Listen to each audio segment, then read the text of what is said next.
संगत जी, राधा स्वामी जी, आज हम बात करेंगे एक ऐसे क्षण की जिसने पूरी दुनिया का ध्यान अपनी ओर खींच लिया। कल्पना करें कि अमेरिका के राष्ट्रपति डोनाल्ड ट्रंप, जिन्हें पूरी दुनिया जानती है, वह हुजूर जी के सामने बैठे हैं और हुजूर जी उनके साथ आध्यात्मिक चर्चा कर रहे हैं।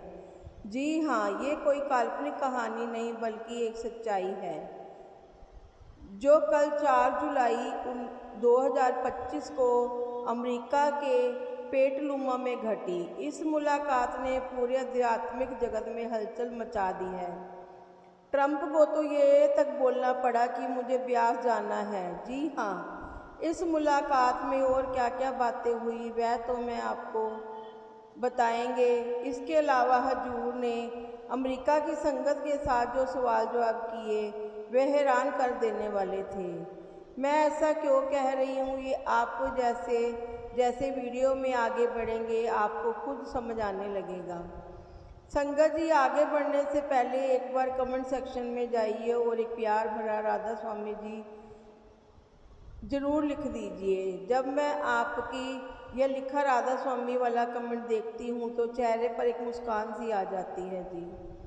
और हमें सपोर्ट करने के लिए इस वीडियो को अभी तुरंत लाइक भी कर दीजिए। आइए अब आगे बढ़ते हैं। सबसे पहले मैं आपको इस माहौल का एक चित्र खींचता हूँ।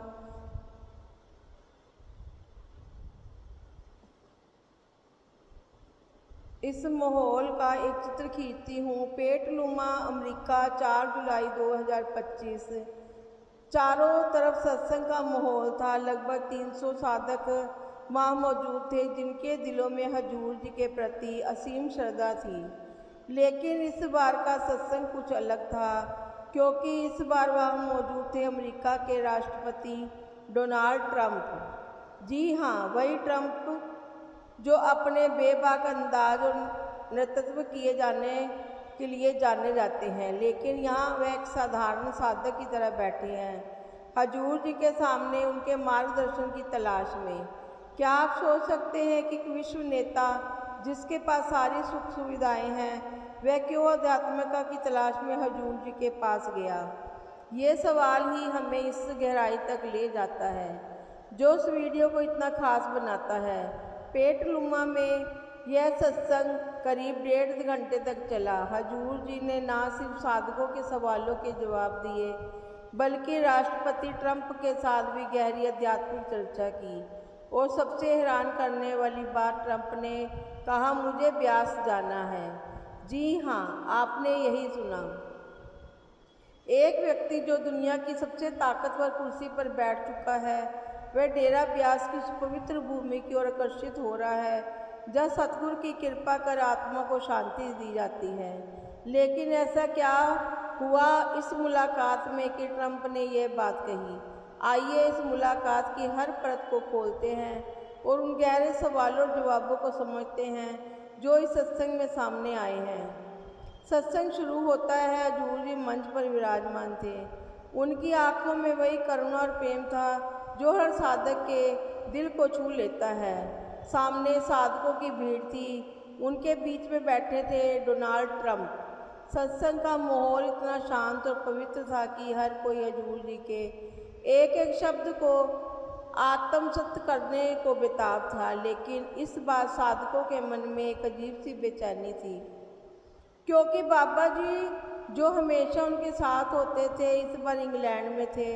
साधकों के चेहरों पर यह भाव साफ दिख रहा था कि बाबा जी को वो याद कर रहे हैं, लेकिन हुजूर जी की मौजूदगी इस कमी को पूरा कर रही थी।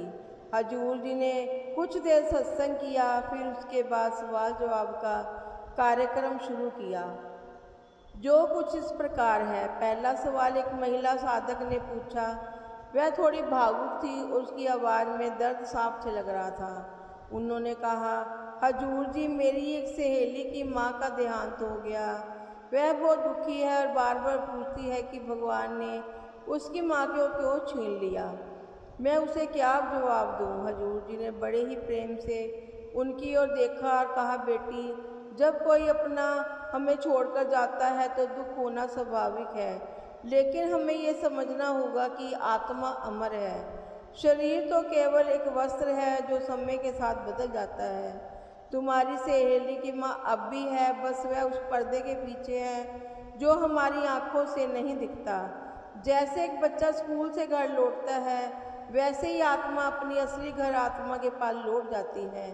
अपनी सहेली को कहो कि उसका प्रेम उसकी माँ तक अब भी पहुँचता है, क्योंकि प्रेम कभी मरता नहीं। सिमरन करो और उसकी माँ की आत्मा के लिए प्रार्थना करो। गुरु की कृपा से उसे शांति मिलेगी। यह जवाब सुनकर ना सिर्फ वह महिला बल्कि वहाँ मौजूद हर साधक भावुक हो गया। लेकिन यह जवाब इतना गहरा था कि उसने ट्रम्प का भी ध्यान खींचा। वह चुपचाप सुन रहे थे और उनके चेहरे पर एक गहरी सोच दिख रही थी। शायद वह भी इस जवाब में अपने लिए कुछ तलाश कर रहे थे। अब एक और महिला साधक ने जवाब दिए सवाल उठाया। उनकी आवाज़ में चिंता थी। उन्होंने कहा, हजूर जी, मैं अकेली माँ हूँ। मेरी बेटी, जो मेरा एकमात्र सहारा है, बहुत बीमार है। मैं रोज़ सिमरन करती हूँ, प्रार्थना करती हूँ, लेकिन वह ठीक ही नहीं हो रही। क्या भगवान मेरी सुन नहीं रहे? हजूर जी ने बड़े ही करुण भाव से जवाब दिया, बेटी, भगवान हर पल सुनते हैं। वह तुम्हारी हर पुकार को जानते हैं। बिना कहे भी जो तुम्हें दुख दिखता है वह आत्मा के विकास का हिस्सा हो सकता है। कभी कभी शरीर बीमार हो जाता है, लेकिन आत्मा तेजी से आगे बढ़ रही होती है। यह सब हमारे पिछले कर्मों का हिस्सा है जो भगवान की योजना के तहत पूरा होता है। तुम विश्वास करो, सिमरन करते रहो, गुरु की कृपा तुम्हारे साथ है। इस जवाब ने ना सिर्फ उस महिला को शांति दी, बल्कि हर उस साधक को जो अपने शरीर में कठिनाइयों से जूझ रहा था, उनको भी शांति मिली। इसी बीच ट्रम्प ने भी एक सवाल पूछा जो हर किसी को चौंका दिया। उन्होंने कहा, हजूर जी, मैंने बहुत कुछ देखा है, बहुत कुछ हासिल किया है, लेकिन मन की शांति नहीं मिलती। मैं ब्यास जाना चाहता हूँ। क्या वहाँ मुझे वह शांति मिलेगी जो मैं ढूंढ रहा हूँ? ये सवाल सुनकर साधकों के बीच एक सन्नाटा सा छा गया। हजूर जी ने शांत स्वर में जवाब दिया, शांति बाहर नहीं, भीतर मिलती है। ब्यास वह पवित्र स्थान है जहाँ सतगुरु की कृपा हर आत्मा को छूती है, लेकिन शांति का रास्ता सिमरन से होकर जाता है।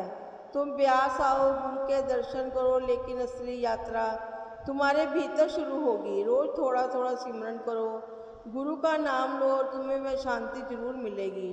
ट्रम्प ने इस जवाब को बड़े ध्यान से सुना और उनकी आंखों में एक नई चमक दिखी। शायद वह समझ गए थे कि सच्ची शांति की तलाश बाहर की चीज़ों में नहीं, बल्कि भीतर की यात्रा में है। ट्रम्प ने इसके अलावा और भी सवाल पूछे जो मैं आपको वीडियो में आगे बताऊंगा। ना तो बने रहिए इस वीडियो के साथ। एक और सवाल एक पुरुष साधक ने पूछा, हजूर जी, लोग कहते हैं कि गुरु भगवान है और हर जगह है। क्या आप सचमुच हर जगह है? हजूर जी ने गहरे स्वर में जवाब दिया, गुरु और भगवान हर आत्मा में है। जैसे मछली में पानी, इंसान को यह खासियत मिली है कि वह सिमरन और विवेक से भगवान को पहचान सकता है। भगवान मंदिरों या जगहों तक सीमित नहीं है, वह तुम्हारे दिल में है। शास्त्र कहते हैं, आत्मा में परमात्मा और परमात्मा में आत्मा। सिमरन करो और इस सच्चाई को महसूस करो।